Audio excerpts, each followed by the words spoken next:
요한계시록 14장 1절에서 20절까지 또 15장 1절에서 4절까지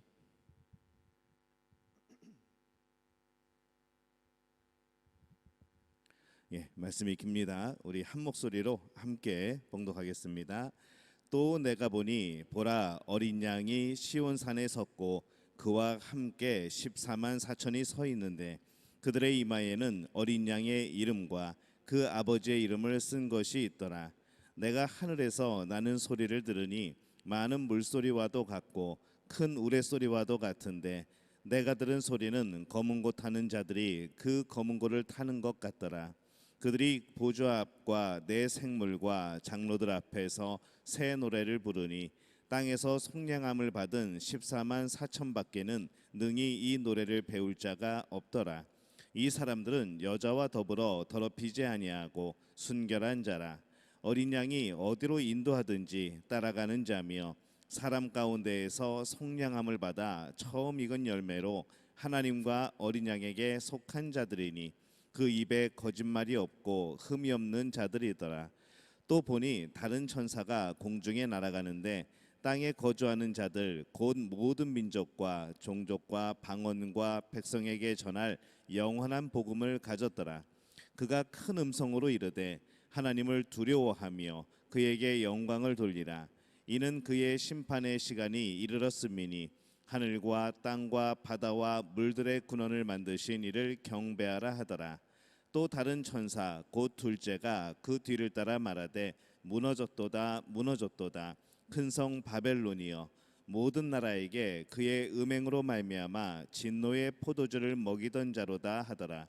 또 다른 천사 곧 셋째가 그 뒤를 따라 큰 음성으로 이르되 만일 누구든지 짐승과 그의 우상에게 경배하고 이마에나 손에 표를 받으면 그도 하나님의 진노의 포도주를 마시리니 그 진노의 잔에 섞인 것이 없이 부은 포도주라.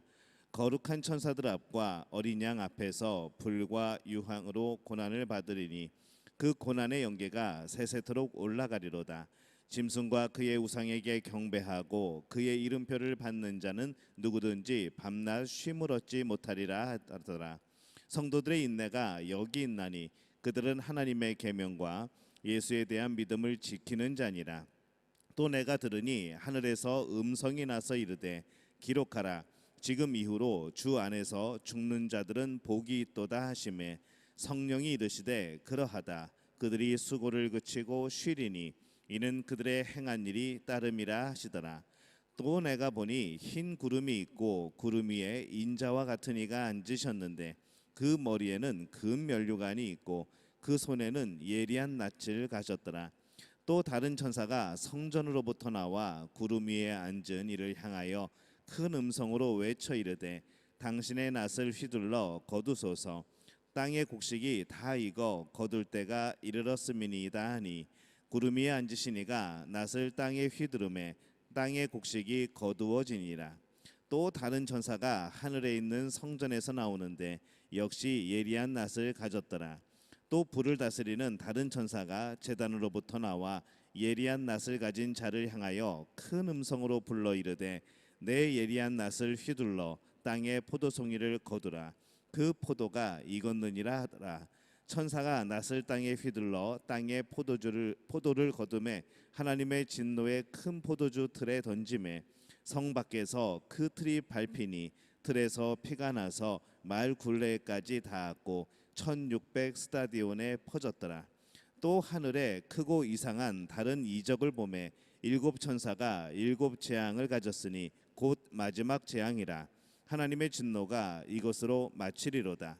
또 내가 보니 불이 섞인 유리 바다와 같은 것이 있고 짐승과 그의 우상과 그의 이름의 수를 이기고 벗어난 자들이 유리 바닷가에서 서서 하나님의 검은 고를 가지고 하나님의 종 모세의 노래 어린 양의 노래를 불러 이르되 주 하나님 곧 전능하신 이시여 하시는 일이 크고 놀라우시도다.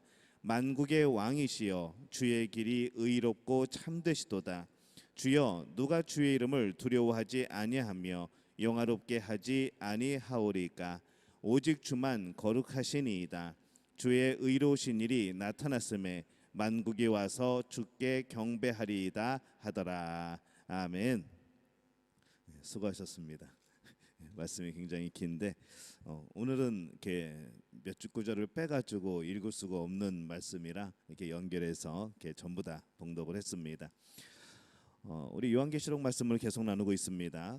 우리가 앞에서 우리 요한계시록을 살펴볼 때에 처음 부분을 보면은 우리가 7교회에 주시는 이 하나님의 음성을 들었습니다. 그리고 핍박 가운데 있더라도 이 구원의 계획은 끝까지 실행될 것이라는 그런 말씀을 들었고, 또 7인봉 7나팔을 통해서 그런 여러 가지 환난과 어려움이 있지만은 핍박이 있지만은 결국 마지막 승리는 교회의 것임을, 주의 몸된 교회의 것임을 우리가 이제 알게 되었던 것이죠. 우리 지난 17장에서는 3장, 12장, 13장에서는 이 여자가 낳은 아들로 상징이 되는 예수 그리스도, 이 그리스도를 핍박하는 또 붉은 용, 또 바다와 땅에서 나오는 짐승들에 대해서 또 말씀을 나누었고, 짝퉁 삼위일체 기억하시죠? 이 나오는 짐승이나 다 짝퉁입니다. 모조품이죠. 그것을 경계하고 또 그렇게 살아갈 것을 또 우리가 경고를 받았습니다. 그리고 또 666이라고 하는 이 모조품, 또 모조품 삼위일체를 이기는 방법이 무엇인가 우리가 말씀을 나눴습니다. 도대체 우리가 이렇게 많이 했는가 기억이 안 나시는 분들은 유튜브에 들어가셔서 수요 예배를 누르시면은 거기에 잘 영상으로 또 녹화가 되어 있습니다. 그렇게 또 보시면 되겠습니다. 오늘 말씀에는 이 앞서 나왔던 이 14만 4천 명이 또 등장을 합니다. 이 14만 4천 명, 우리는 이제 이거 어려워하지 않죠. 그들에게 이마에 어린 양의 이름과 아버지의 이름이 쓰여져 있다라고 말씀을 합니다. 이름이 이마에 쓰여져 있다는 것을 상징하는 것은 우리가 아버지와 더불어서 한 가족이라는 겁니다. 이름이 이마에 쓰여졌다. 어디 보통 그런 얘기하죠. 부모 얼굴에 먹칠한다. 분명히 자녀가 잘못한 일인데 그것으로 인하여서 부모가 욕먹게 되어지는 것. 왜 그런가 하면은 그 아이들을 보면서 그 아이들은 어느 집의 어떤 부모의 아들이다라는 우리는 그런 생각을 가지고 있습니다. 저기 누구 집사님의 아들 아니야? 누구 권사님의 아들 아니야? 이런 식으로 우리는 그렇게 표현할 때가 있는 것이죠. 그래서 이름이 이마에 쓰여져 있다고 하는 것은, 어린 양의 이름이 쓰여져 있다고 하는 것은 우리가 하나님과 더불어 한 가족이라는 겁니다. 우리가 하나님 얼굴에 먹칠할 수 있는 것이죠. 우리의 삶을 통하여서 하나님께 영광이 되어질 수도 있고, 우리의 삶이 잘못됨으로 인하여서 하나님께 영광을 돌리지 못하게 되어지는 이제 그런 모습도 있는 겁니다. 그러다 보니까 우리는 하나님 아버지와 더불어서 한 가족이라는 그런 개념을 우리에게 주고 있습니다. 그런데 이 하나님의 가족들도 유사한 점이 있습니다. 보통 한 가정의 모습들을 보면은 아빠의 행동을 그대로 닮아가는 자녀들이 있고, 또 엄마의 행동과 모습을 닮아가는 또 자녀들이 있습니다. 또 그 가족이 풍기는 또 고유의 분위기가 있죠. 그래서 어느 가정 그러면 굉장히 활달하고 뭔가 막 열심히 하고 막 그런 이미지, 또 어떤 가정은 굉장히 침착하고 차분하고 조용히 섬기는 그런 비슷한 이미지들이 한 가정마다 있게 마련입니다. 마찬가지로 이 하나님의 가족의 공통점이 있습니다. 무엇인가 하면은 첫 번째로 헌신이라는 것이죠. 헌신.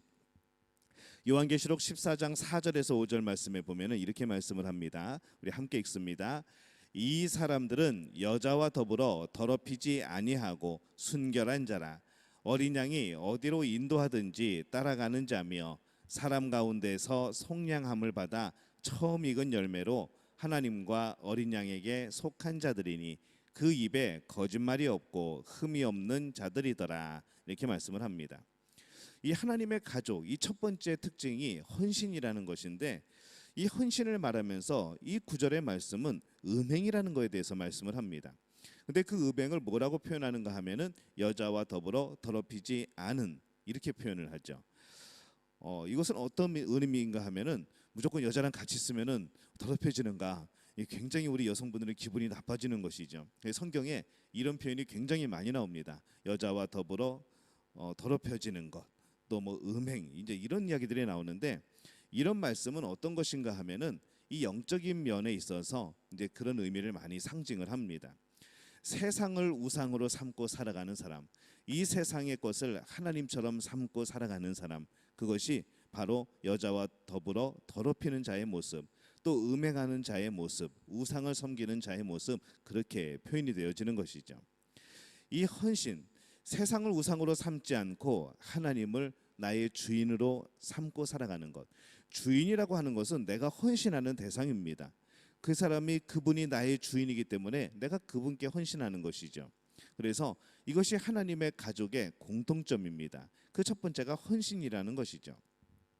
근데 우리가 가만히 생각해 보면은 여자와 더불어 더럽히지 아니하고 라고 적으면은 여기에는 이 남자만 해당하고 꼭 여자는 해당하지 않는 것처럼 그렇게 느껴집니다. 그래서 여기에 여자는 그 여자가 아니라는 것이죠. 우리 남자나 여자나 모든 사람들, 우리 모든 하나님의 자녀들, 이 땅을 살아가는 사람들이 바로 이 하나님을 온전히 섬기지 못하고 그 14만 4천 명이라는 하나님이 구원하시고자 하는 그 많은 무리의 수에 해당하지 못하고 이 세상에 우상을 섬기게 되고 하나님을 멀리하게 되고 이러한 모습을 보여주는 겁니다. 여자와 더불어 더럽히지 않은 순결한 자, 바로 이 상징적인 의미를 가지고 그 사람들이 그 14만 4천 명의 그런 의미라는 것이죠. 이것이 또 어디에 표현이 되는가 하면은 꼭 이것이 우리의 육체적인 그런 죄악이나 또 영적인 죄악이나 이런 것만을 상징을 하는가 하면은 사무엘상 21장 5절에 보면은 이런 말씀이 있습니다. 다윗이 제사장에게 대답하여 이르되 우리가 참으로 3일 동안이나 여자를 가까이 하지 아니하였나이다. 내가 떠난 길이 보통 여행이라도 소년들의 그릇이 성결하겠거늘 하물며 오늘 그들의 그릇이 성결하지 아니하겠나이까 하매. 이게 무슨 말씀일까요? 전쟁을 앞두고 이 당시에 이스라엘 백성들은 여자를 가까이 하지 않았습니다. 육체적인 면이죠. 근데 이것이 과연 육체적인 면만을 상징하는가? 그것이 아니라는 것이죠. 이들은 그렇게 전쟁이 임할 때 어디 멀리 여행을 가게 될 때에 그들은 그 마음의 준비를 단단히 했다는 것이죠. 전쟁에 나갈 때 그 전쟁이 그냥 내 개인의 전쟁이 아니라 하나님의 전쟁이라고 생각하고 나갔고, 그렇기 때문에 우리의 몸과 더불어서 우리의 마음까지도 이 하나님 앞에 성결한 모습으로 그들은 준비를 했다는 겁니다. 이제 그 말씀의 내용이 좀 전에 제가 읽은 그런 말씀입니다. 그래서 이스라엘 군인들은 전쟁이 날 때 아내와 동침하지 않습니다. 이것에 대해서 성결하다고 하는 것은 어떤 성적인 면을 넘어서서 우리의 마음, 우리의 헌신을 상징하는 그러한 표현이 되는 것이죠. 그래서 요한계시록의 14만 4천 명 역시 이 여자와 더불어 더럽히지 않은 자들인데, 여기서도 이 단순한 그런 성적인 순결을 넘어서는 하나님을 향한 단호한 헌신, 이제 그것을 의미를 합니다. 하나님의 백성은 하나님을 향해서 헌신하는 데에도 굉장히 단호함이 있습니다. 하나님을 향해서 헌신하는 것, 우리는 그냥 헌신합시다, 헌신하겠습니다, 헌신 예배를 드리게 되고 웬만한 모임을 헌신의 모임 막 그렇게 만들지만은 이 헌신이라는 이 단어는 결단이 필요한 것이죠. 그냥 한번 해볼까 이 정도가 아니라 그것을 향한 마음에 굉장한 결단이 있어야 되는 겁니다. 여러분들이 직분을 맡을 때에도, 여러분들이 어떤 직책이나 어떤 부서를 맡을 때에도 그냥 한번 해볼까 하시는 분은 없을 겁니다. 걱정을 하죠. 내가 할 수 있을까? 내가 감당할 수 있을까? 내가 그런 자격이 되는가? 그럼에도 불구하고 하나님이 주시는 마음 속에서 하나님이 도우시면 할 수 있지 않을까? 하나님이 도우시면 내가 가능하지 않을까? 내가 능력 없지만 하나님이 도우신다고 하셨으니까 기도하며 감당하면 하나님께서 이루어 주시지 않을까라는 그런 마음이 들게 되고, 그래 그러면은 하나님 앞에 매달리고 또 기도함으로 내가 헌신하자, 이런 결단을 하게 되어지는 것이죠.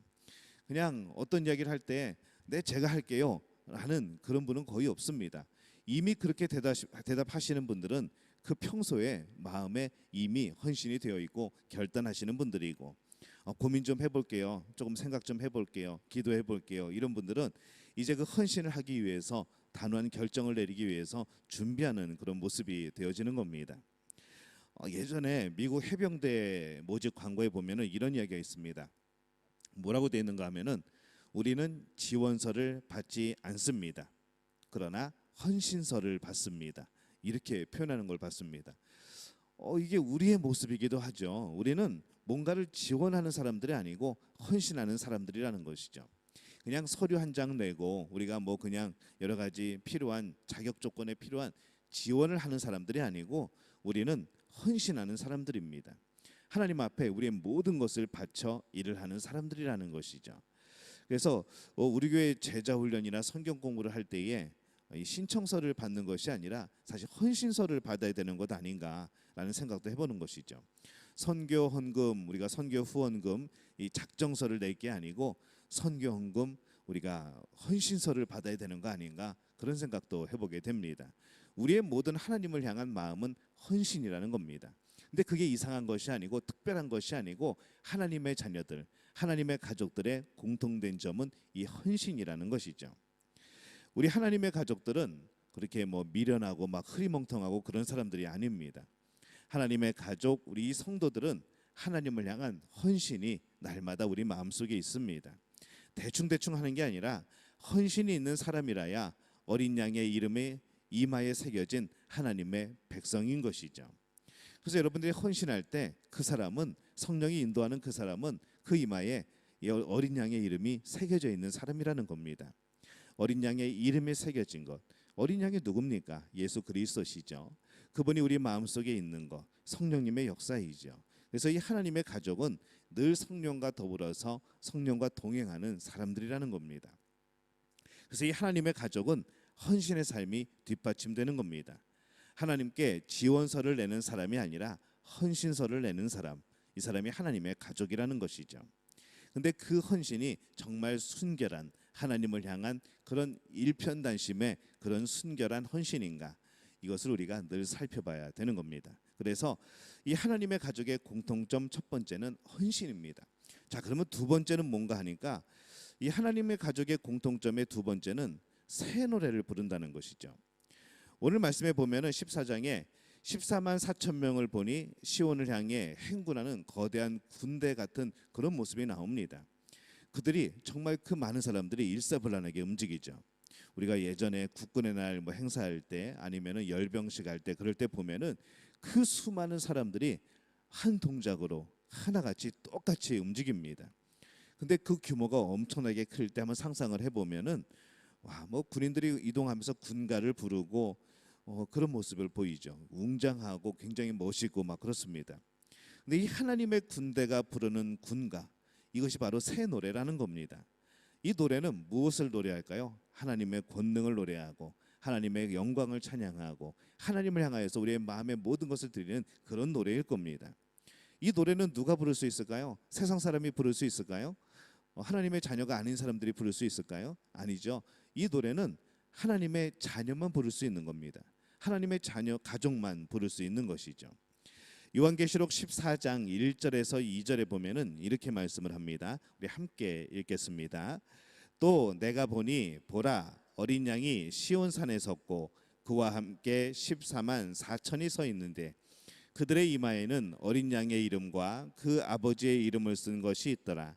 내가 하늘에서 나는 소리를 들으니 많은 물소리와도 같고 큰 우레소리와도 같은데 내가 들은 소리는 검은 고 타는 자들이 그 검은 고를 타는 것 같더라. 이렇게 말씀을 합니다. 검은 고와 견줄 수 있는 서양 악기가 뭘까 생각을 해보니까 하프 정도 되지 않을까요? 다윗이 하프를 연주했던 모습을 떠올려 보는 것이죠. 많은 물소리, 큰 우레소리가 찬양의 소리인지 아니면 그 악기의 소리인지 확실하게 우리가 분별할 수는 없지만은 이 14만 4천민하고 부르는 이 성가대가 부르는 하나님을 찬양하는 노래가 얼마나 웅장할까요? 그것이 얼마나 마치 많은 물소리와 같이 흘러가는 그런 음성들과 같이 또 연주하는 그 악기의 소리가 얼마나 웅장하고 아름답고 크겠습니까?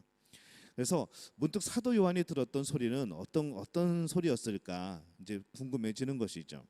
많은 물소리, 큰 우레소리, 많은 물소리는 악기 소리가 아닐까라는 생각을 해보고 이 큰 우레소리는 이 그들이 부르는 찬양의 소리가 아닐까라는 생각을 해보는 겁니다.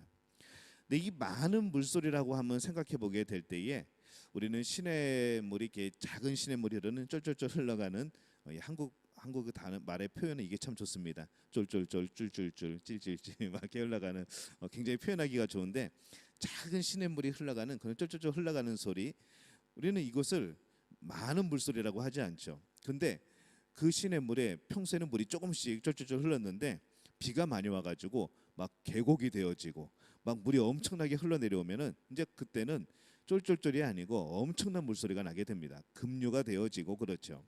그러면 굉장히 밀도가 높게 느껴지는 그런 소리입니다. 이런 생각을 한번 해보는 것이죠. 500명 중에 100명이 찬양을 부르는 것과 500명 전체가 찬양을 부르는 것, 어느 것이 더 밀도가 높을까요? 500명 전체가 부르는 것이죠. 아무리 뭐 큰 공간에 1000명이 들어와서 찬양을 해도 그 1000명 중에 10명 부르면은 그 소리는 정말로 작을 겁니다. 하지만은 그 1000명이 한 목소리로 한 찬양을 부른다면은 어떻겠습니까? 굉장히 웅장하고 크겠죠. 그것이 많은 물소리, 큰 우레소리라는 그런 표현이 의미하는 것이 아닐까 하는 것이죠. 모든 사람이 한 마음으로 동참하는 찬양. 그래서 우리가 주일에 예배 찬양할 때에, 또 우리가 예배 전에 찬양할 때에 우리가 한 마음으로 함께 찬양하는 것, 이것이 바로 많은 물소리인 것이고 큰 우레소리 같은 그런 소리인 겁니다. 하나님을 향해서 찬양하는 그 소리가 14만 4천 명이 구원받은 백성이 바로 하나님을 찬양하는 그 소리가 그런 소리라는 것이죠. 근데 이 14만 4천 명은 그냥 멀뚱멀뚱하게 내가 왜 여기 서 있지? 찬양하네? 나도 해야 되지? 따라 부르는 그런 게 아니라 이 구원받은 하나님의 자녀가 되고 천국의 백성이 된 이미 그 감격과 기쁨이 가득 차 있는 그런 사람들입니다. 그러니 그 사람들의 찬양 소리가 조그맣겠습니까? 아니죠. 이미 기쁨이 넘쳐나죠. 이미 감격에 목이 메일 정도로 그들은 기쁨이 있습니다. 그러니 그 찬양 소리가 얼마나 크겠습니까? 그 찬양이 얼마나 기쁨의 찬양이겠습니까? 근데 우리 예배에서 찬양이 그렇게 돼야 된다는 것이죠. 우리가 구원받은 자로서 그 구원의 기쁨을 노래하는 것, 우리 노래 가사가 다 그렇지 않습니까? 뭐 여기서 세상의 노래, 나에게 뭐 그림 같은 집을 짓고 이런 노래 아니지 않습니까? 그건 세상의 그런 모습이 아니라 하나님 나라의 모습, 하나님이 우리에게 주신 구원의 은혜, 그 기쁨 가운데 우리는 찬양하는 것 아니겠습니까? 그럼 우리의 찬양은 많은 물소리가 되어야 되고 큰 우레소리가 되어야 되는 것이죠. 그래서 우리가 주일에 찬양할 때, 또 우리가 예배 전에 찬양할 때 정말로 큰 목소리로 하나님을 향해서 우리의 감격을 노래하는 우리 모든 하나님의 가족들이 되어지시기를 예수님의 이름으로 축원합니다. 그래서 이 하나님의 가족의 공통점 두 번째는 새 노래를 부른다는 것이죠. 자, 이제 하나님의 가족의 공통점 세 번째는 뭔가 하면은 목숨 걸고 복음을 전하는 겁니다. 이게 공통점입니다. 요한계시록 14장 6절에서 7절 말씀 우리 함께 읽습니다. 또 보니 다른 천사가 공중에 날아가는데 땅에 거주하는 자들 곧 모든 민족과 종족과 방언과 백성에게 전할 영원한 복음을 가졌더라. 그가 큰 음성으로 이르되 하나님을 두려워하며 그에게 영광을 돌리라. 이는 그의 심판의 시간에 이르렀음이니 하늘과 땅과 바다와 물들의 근원을 만드신 이를 경배하라 하더라. 영원한 복음을 가진 천사가 막 다니면서 경배하라라고 외칩니다. 저는 하나님의 복음을 전하는 모든 사람들이 바로 이 천사의 도움을 받는다고 생각을 합니다. 여러분들이 복음을 전할 때 여러분들이 혼자 외롭게 복음을 전하는 것이 아니라 주의 천사가 돕는 것이고 주의 성령께서 여러분들을 돕는 것이죠. 복음을 전할 때 그곳에는 분명히 하나님이 함께 하십니다. 그 사람이 반대를 할지라도, 그 사람이 거절을 할지라도, 그 사람이 나에 대해서 욕을 할지라도 그 욕은 내가 받는 욕이 아니고 하나님이 받는 욕이 된다는 것이죠. 그래서 될 수 있으면 그 복음을 잘 받아들였으면 좋겠지만은 때로는 상대방이 거절해도, 그 상대방의 거절에 내 마음이 좀 상해도, 그래도 그것으로 인하여서 여러분 너무 실망하지 마시기 바랍니다. 그 순간에 여러분은 성령님과 동행한 것이고 이 복음을 가진 영원한 하나님의 천사가 여러분을 돕고 있는 겁니다. 그렇기 때문에 이 항상 복음을 전하게 되어지는, 내가 경험하고 내가 얻은 이 구원, 이 복음을 듣고 내가 기뻐하게 되고 감사하게 되고 예수님을 만나게 된 그 경험, 우리가 이 기쁨을 가지고 우리는 복음을 전하는 겁니다. 그렇기 때문에 이 하나님의 가족의 공통점은 내가 복음을 경험했기 때문에, 내가 구원을 경험했기 때문에 이것을 나 혼자 알고 있기가 너무 안타깝고 아까운 것이죠. 그러니까 전하게 되고, 그러니까 외치게 되고, 욕먹고 거절당하고 때로는 문전박대 당해도 그래도 또 복음을 전하러 가는 겁니다. 이게 우리의 기쁨이라는 것이죠. 요한계시록 14장 8절에 보면은 이렇게 말씀합니다. 또 다른 천사 곧 둘째가 그 뒤를 따라 말하되 무너졌도다 무너졌도다. 큰 성 바벨론이여 모든 나라에게 그의 음행으로 말미암아 진노의 포도주를 먹이던 자로다 하더라. 세상의 권력을 상징하는 바벨론이 무너졌다고 말을 합니다. 보통 세상 그러면 바벨론 그렇게 많이 표현하죠. 이단들도 이거 많이 사용합니다. 우리를 향해서 바벨론이라고 그래요. 자기들은 영원한 하나님의 나라라고 그러고 우리들을 향하여서 바벨론이라고, 우리는 무너져야 된다고, 우리는 심판받아야 된다고. 도대체 누가 심판을 받아야 되는 건지 모르겠지만은 참 이런 말씀을 잘 이용을 합니다. 이 바벨론은 세상의 권력을 상징을 합니다. 복음을 핍박하고 진노의 포도주를 모든 나라에게 먹이던 자가 무너졌다라고 말하는 것이죠. 짝퉁인 삼위일체가 여기에도 등장을 합니다. 똑같이 성찬식 하는 것처럼 보이죠. 성찬식을 진노의 포도주로 만들어 복음을 모욕하고 그리스도의 십자가를 모욕하고 진노의 포도주를 마시게 했던 세력이 바벨론인데 그들의 모든 것이 무너졌다라고 그렇게 말씀을 합니다. 14장 9절에서 11절에 보면은 이렇게 말씀을 합니다. 우리 함께 읽겠습니다. 또 다른 전사 곧 셋째가 그 뒤를 따라 큰 음성으로 이르되 만일 누구든지 짐승과 그의 우상에게 경배하고 이마에나 손에 표를 받으면 그도 하나님의 진노의 포도주를 마시리니 그 진노의 잔에 섞인 것이 없이 부은 포도주라. 거룩한 천사들 앞과 어린 양 앞에서 불과 유황으로 고난을 받으리니 그 고난의 연기가 세세토록 올라가리로다.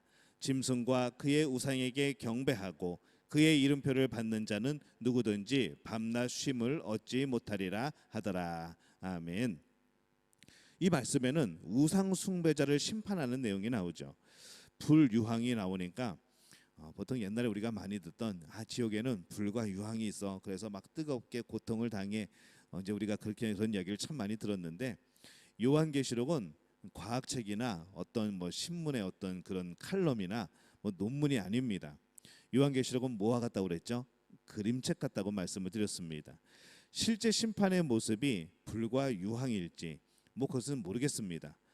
그때 심판 때가 돼봐야 알겠죠. 하지만은 심판은 여기서 묘사되는 것보다 훨씬 더 심각한 모습일 겁니다. 우리가 표현할 수 있는 최대의 방법이 불이나 유황, 이제 그것이 펄펄 끓는 그런 모습을 상상하는 것이죠. 실제적인 심판은 더 처참할 겁니다. 그 안에서 하나님 앞에 심판을 통과하는 자들은 기쁨이 있고 감격이 있고 은혜가 넘쳐나겠지만은 그 심판을 통과하지 못한 사람들의 모습을 생각해 보면은 이미 불과 유황의 문제가 아니라 그 자체가 이미 영원한 죽음이기 때문에 정말 처절하고 심각한 것이죠. 근데 하나님 가족이 아니면은 이런 심판을 넘어갈 수가 없다는 겁니다. 이제 그것이 우리 하나님의 가족의 이제 그런 모습입니다. 그래서 하나님의 가족의 공통점 세 번째는 목숨을 걸고 복음을 전하는 것이죠. 왜냐하면은 이런 심판을 모면할 수 있는 길이 복음밖에 없다는 것이기 때문입니다. 자, 이제 네 번째입니다. 하나님의 가족의 공통점 네 번째는 뭔가 하면은 쉼이 있다는 겁니다. 쉼, 안식. 요한계시록 14장 12절에서 13절 우리 함께 읽습니다. 성도들의 인내가 여기 있나니 그들은 하나님의 계명과 예수에 대한 믿음을 지키는 자니라. 또 내가 들으니 하늘에서 음성이 나서 이르되 기록하라. 지금 이후로 주 안에서 죽는 자들은 복이 있도다 하시매 성령이 이르되 그러하다. 그들이 수고를 그치고 쉬리니 이는 그들의 행한 일이 따름이라 하시더라. 저주를 받은 자에게는 쉼이 없습니다. 저주를 받은 자들이 어떻게 쉼이 있겠습니까? 이미 벌써 그 마음이 지옥인데. 하지만은 이마에 하나님의 인침을 받은 사람, 이 성령이 함께하는 사람들은 수고를 그치고 쉬게 되는 것이죠. 그런 의미에서 이 하나님의 가족의 그런 공통점은 안식, 쉼입니다. 순결, 찬양, 복음, 안식, 이것은 이 하나님께 인침을 받은 사람, 성령의 인침을 받은 사람들의 공통된 모습이라는 것이죠. 순결한 마음으로 헌신하고 하나님을 찬양하고 복음을 목숨 걸고 전하고 그리고 하나님 안에서 안식하고, 이것이 이 하나님의 가족들의 모습이라는 겁니다. 13절에 보면은 그들이 수고를 그치고 쉬리니 이는 그들의 행한 일이 따름이라 라고 말씀을 하죠. 쉼은 천국입니다. 천국에 갔다는 것은 안식에 들어갔다는 것이죠. 그래서 우리가 이 성도의 죽음은 안식이고 복이라는 겁니다. 하나님을 알지 못하고 우리가 이 땅을 떠날 때에 그것은 우리에게 아픔이 되어지는 것이죠. 눈물이 되어지는 겁니다.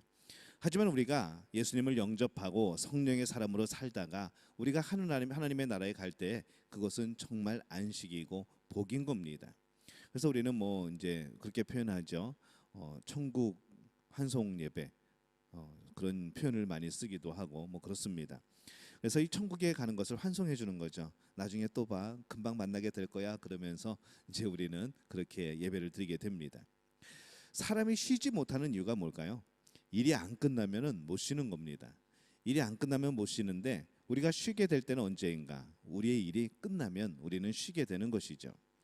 만약에 우리가 일을 해야 천국에 갈 수 있다면 그것이 얼마나 무거운 짐이겠습니까? 이 땅을 살아가면서 너는 얼마만큼의 일을 해야 내가 천국에 들여보내 줄 거야 라고 성경에 되어 있다고 그러면은 이 세상이 엄청난 지옥 아니겠습니까? 매일매일이 지옥이죠. 내가 오늘 할당량을 못하면은 천국이 나에게서 점점 멀어지는 것이죠. 오늘 나에게 주어진 일을 내가 다 하지 못하면은 천국은 점점 어려워지게 되는 그런 것이 됩니다. 그러면 그것은 천국에 간다는 자체가 우리 인생에 엄청난 무거운 짐이 되어질 것이고 참 살맛 안 나는 그런 것이 되어지겠죠. 근데 이것을 이겨내는 방법이 있습니다. 이것이 바뀌는 것이 아니라 똑같은 모습이고 우리는 하나님 앞에 헌신해야 되는 사람들인데 이 헌신이 짐으로 여겨지지 않는 방법. 하나님의 가족은 이것이 짐으로 여겨지지 않는다는 것이죠. 하나님의 가족은 아무리 힘든 일이라고 할지라도 그것을 짐으로 여기지 않습니다. 여러분들이 평일날에 열심히 일하고 이제 토요일 저녁 이제 쉬기 시작합니다. 쉬는 날이죠. 근데 이 쉬는 날의 정점은 어디입니까? 주일이죠. 근데 이 주일날 여러분들은 뭐 합니까? 일하시죠. 교회에서 일합니다. 뭐 굳이 헌신이라고 표현하지 않아도 여러분 교회에서 일하십니다. 이 일이 정말 힘든 일이죠. 이 토요일 주일은 쉬었으면 좋겠는데 집에서 좀 이게 뒹굴뒹굴하고 일주일 동안 속상했던 일들 좀 마음 좀 풀고 그렇게 했으면 좋겠는데 정말 바쁘신 분들은 주일날 토요일부터 나와가지고 일을 하기 시작합니다. 참 많은 일들이 있죠. 근데 그것이 뭔가 막 만들어지고 세워지고 막 그런 일이 아니고 소진하는 일들이 대부분입니다. 막 진을 쏟아내야 되고 내 마음에 있는 것들을 토해내야 되고 또 마음에 안 들어도 또 참아야 되는 일들이 굉장히 많은 것이죠. 근데 우리가 이것을 짐으로 여기고 이것을 정말 일로 여기게 되면은 참 못할 일입니다. 저도 마찬가지, 목회도 마찬가지죠. 목회가 저는 항상 강자 같지만은 목회자는 항상 약자입니다. 아무도 이제 동의 안 하시는 것 같은데 목회자는 언제나 약자입니다. 여러분들은 하고 싶은 말 할 수 있지만은 저는 하고 싶은 말 잘 못합니다. 할 방법이 없습니다. 왜냐면 제가 말 잘못해가지고 마음 상처받으면 안 되잖아요. 그러다 보니까 그냥 제가 참는 경우도 많고 그냥 듣고 받아들이는 경우도 많고 그래서 어떤 분들은 그렇게 표현을 하더라고요. 목회는 스펀지 같아. 스펀지. 설거지할 때 스펀지로 하시는 분들도 있고 뭐 여러 가지 그런 스펀지로 세차를 하시는 분들도 있는데 스펀지의 특징이 뭡니까? 그냥 다 흡수하는 것이죠. 흡수하고 품고 있다가 제가 그러면 어디서 그것을 짜낼까요? 저는 이제 하나님 앞에 가서 짜내는 겁니다. 하나님이 이만큼이나 흡수했습니다. 이제 그런 것이죠. 우리가 하나님 앞에 헌신하고 일하고 섬기고 이것이 정말 무거운 짐이 되어지면은 정말 그것은 못할 일일 겁니다. 그런데 이 하나님의 가족, 하나님의 자녀는 그것이 그렇게 힘들고 어려워도 또 채워지는 것이 있다는 것이죠. 하나님이 주시는 힘과 능력으로 채워진다는 겁니다. 그래서 우리가 헌신할 때, 봉사할 때, 섬길 때 힘들어도 여러분의 영이 살아나는 것은 우리가 하나님의 가족이기 때문에 그런 것이죠. 내가 하는 이 일이 사람을 기쁘게 하는 것 같지만 내가 무엇인가 할 수 없이 하는 것 같지만은 그것은 하나님의 나라를 세워가는 것이라는 겁니다. 그래서 여러분들이 헌신할 때에 너무 힘들어하지 마시고 하나님이 기억하신다는 것을 아시고 나에게 주신 그 구원의 은혜에 비하면은 내가 이렇게 헌신하는 거 이것은 정말 큰 것이 아니라는 것 이것을 늘 생각하는 우리 모두가 되어주시기를 바랍니다. 은혜를 받으면은 이것이 정말 행복하고 신나는 일이 되어지는 겁니다. 성도들이 직장 사업터에 나갈 때에도 그것이 은혜를 받은 후에 사역이 되어진다면 정말 신나게 일할 수 있는 것이죠. 월요일 되면은 또 회사에 가야 되는구나 이것이 아니라 오늘 나는 또 하나님께 파송받아서 하나님이 정해주신 선교지로 내가 나간다고 생각을 하는 것이죠. 거기 가서 나는 하나님의 자녀로서의 모습으로 살아갈 것이고, 거기서 나는 예수 그리스도의 그런 제자의 모습으로 살아갈 것이고, 하나님이 하나님의 자녀가 있는 그곳에 복을 주실 것이고, 그런 마음으로 살아가는 것이죠. 그러면 직장이 정말 행복한 곳이 될 수 있는 것이고, 그 직장이 의미가 있을 수 있는 겁니다. 그래서 고린도전서 15장 58절에는 이렇게 말씀을 합니다. 우리 함께 읽어봅시다. 그러므로 내 사랑하는 형제들아, 견실하며 흔들리지 말고 항상 주의 일에 더욱 힘쓰는 자들이 되라. 이는 너희 수고가 주 안에서 헛되지 않은 줄 알미라. 아멘. 무슨 일을 하든지 주의 일을 하듯이 하는 것이죠. 천국 가는 은혜를 입었으니까 맡겨주신 일 모두가 은혜일 수밖에 없는 겁니다. 자, 또 말씀해 보니까 이 심판이 이르지 않는 곳이 없다고 말씀을 합니다. 요한계시록 14장 14절에서 20절, 우리 말씀이 길지만 우리 함께 읽겠습니다. 또 내가 보니 흰 구름이 있고 구름 위에 인자와 같은 이가 앉으셨는데 그 머리에는 금 면류관이 있고 그 손에는 예리한 낫을 가졌더라. 또 다른 천사가 성전으로부터 나와 구름 위에 앉은 이를 향하여 큰 음성으로 외쳐 이르되 당신의 낫을 휘둘러 거두소서. 땅의 곡식이 다 익어 거둘 때가 이르렀음이니이다 하니 구름 위에 앉으신 이가 낫을 땅에 휘두르매 땅의 곡식이 거두어지니라. 또 다른 천사가 하늘에 있는 성전에서 나오는데 역시 예리한 낫을 가졌더라. 제단으로부터 나와 예리한 낫 가진 자를 향하여 큰 음성으로 불러 이르되 내 예리한 낫을 휘둘러 땅의 포도송이를 거두라. 그 포도가 익었느니라 하더라. 천사가 낫을 땅에 휘둘러 땅의 포도를 거두어 하나님의 진노의 큰 포도주 틀에 던짐에 성 밖에서 그 틀이 밟히니 틀에서 피가 나서 말 굴레까지 닿았고 1600 스타디온에 퍼졌더라. 아멘. 20절에 스타디온이라는 그런 단어가 나오죠. 어디서 많이 들어봤죠? 스타디온, 스타디움, 그 단어가 여기서 나왔습니다. 스타디온에서 스타디움이라는 단어가 나오죠. 보통 우리 경기장, 이 스타디움을 한 바퀴 돌면은 한 200m 정도 됩니다. 그래서 한 스타디온은 한 185에서 뭐 198, 200 그 정도가 됩니다. 그 미터 정도가 되죠. 그러면은 오늘 말씀하고 있는 이게 얼마인가 하면은 1600 스타디온, 1600 스타디온이면은 한 스타디온이 200m니까 1600 스타디온은 얼마나 될까요? 계산 빠르신 분들은 아마 금방이 답이 나올 텐데 저는 아직도 머릿속에서 답이 안 나옵니다. 굉장한 크기이죠. 그래서 이 말씀은 무엇인가 하면은 땅 끝까지 하나님의 심판이 못 미치는 곳은 없다는 겁니다. 그 누구도 이 심판을 피해갈 수 없다는 것이죠. 그 누구도 이 심판에서 제외되지 않는다는 겁니다. 근데 이 심판에서 건짐을 받은 사람들은 어떻게 예배하는가? 요한계시록 15장 2절에서 4절입니다. 함께 읽습니다. 또 내가 보니 불이 섞인 유리 바다와 같은 것이 있고 짐승과 그의 우상과 그의 이름의 수를 이기고 벗어난 자들이 유리 바닷가에 서서 하나님의 검은 고를 가지고 하나님의 종 모세의 노래 어린 양의 노래를 불러 이르되 주 하나님 곧 전능하신 이시여 하시는 일이 크고 놀라우시도다. 만국의 왕이시여 주의 길이 의롭고 참되시도다. 주여 누가 주의 이름을 두려워하지 아니하며 영화롭게 하지 아니하오리이까. 오직 주만 거룩하시니이다. 주의 의로우신 일이 나타났음에 만국이 와서 주께 경배하리이다 하더라. 이 사탄의 속임수, 이 666을 이긴 14만 4천 명 하나님의 많은 백성들이 하나님의 그 자녀들이 유리 바다에서 예배한다라고 표현을 합니다. 자, 이 유리 바다라는 게 어떻게 우리가 상상을 해볼 수 있을까요? 왜 유리 바다라는 얘기를 썼을까요? 그 사도 요한이 유배돼 있던 섬 기억하시나요? 우리 처음에 지도 봤을 때 7교회가 있고 소아시아 7교회가 있고 그 옆에 있는 작은 섬에 지금 요한이 유배되어 있는 겁니다. 그러면은 이 요한이 편지를 쓰면서 이 환상을 보면서 어디를 향해 보는가 하면은 그 7교회가 있는 거기를 보게 됩니다. 그러면 바라보는 그곳은 해변이겠죠. 그러면은 햇빛이 비치게 될 때에 바닷물에 햇빛이 비쳐서 반짝반짝합니다. 그러면은 이 사도 요한은 거기에 저 멀리 있는 일곱 교회를 바라보면서 그 바다 빛에 비추는 햇빛, 반짝반짝한 유리 바다와 같은 그것을 바라보게 되겠죠. 오늘 말씀을 그 그림을 오늘 말씀에 대입시켜 보면 그렇습니다. 유리바다, 불이 섞인 유리바다 같은 것이 있고 아마 노을이 지는 그런 모습 같습니다. 짐승과 그의 우상과 그의 이름의 수를 이기고 벗어난 자들, 소아시아의 일곱 교회에서 정말 하나님을 열심히 따르고 하나님을 온전히 믿었던 사람들, 그들이 그 유리바닷가에 서서 하나님의 검은 고를 가지고 하나님의 종 모세의 노래, 어린 양의 노래를 불러 이르되 주 하나님 곧 전능하신 이시여 하는 일이 크고 놀라우시도다. 만국의 왕이시여 주의 길이 의롭고 참되시도다.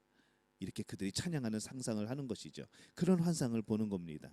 이게 상상이 되시죠? 그래서 성경에서 유리바다 나오면은 요한이 그 바닷가에 서서 그 교회들을 보면서 그 성도들을 보면서 정말 감사하고 기뻐하고 또 찬양하는 것이구나라고 상상할 수가 있습니다. 이것이 우리의 나중에 영적인 면에서 해석되어질 수도 있지만은 이들은 이 편지를 읽으면서 사도 요한이 우리를 바라보면서 지금 이렇게 하나님께 영광을 돌리는구나라고 그들은 알고 있었다는 것이죠. 그래서 이 속임수를 이기고 하나님의 자녀가 되어서 하나님을 찬양하는 노래. 우리 성경에 보면은 우리 모세의 노래도 나오고 어린 양의 노래도 나옵니다. 모세의 노래는 출애굽, 구원을 감사하는 내용의 노래였고 어린 양의 노래는 어린 양 대신 예수 그리스도의 피로 우리 죄가 용서를 받고 구원을 얻는 그런 찬양의 노래들이죠. 이 모두가 구원에 관련된 겁니다. 지금 우리의 찬양도 유리바다에서 부르는 그런 찬양이 되어지는 겁니다. 우리가 많은 찬양을 부르지만은 구원에 대한 찬양 굉장히 많습니다. 이 땅에서 만약에 찬양을 부르지 않는다면 천국에서도 부를 수 없게 될 겁니다. 지금 찬양하지 않으면 이 14만 4천 명에 들어가서 함께 찬양할 수 없다는 것이죠.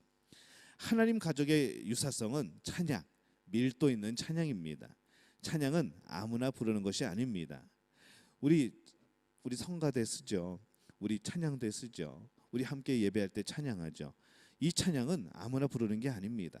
구원의 감격을 아는 사람들이 부르는 겁니다. 하나님께 구원받은 자들이 그 구원이 기뻐서 부르는 것이죠.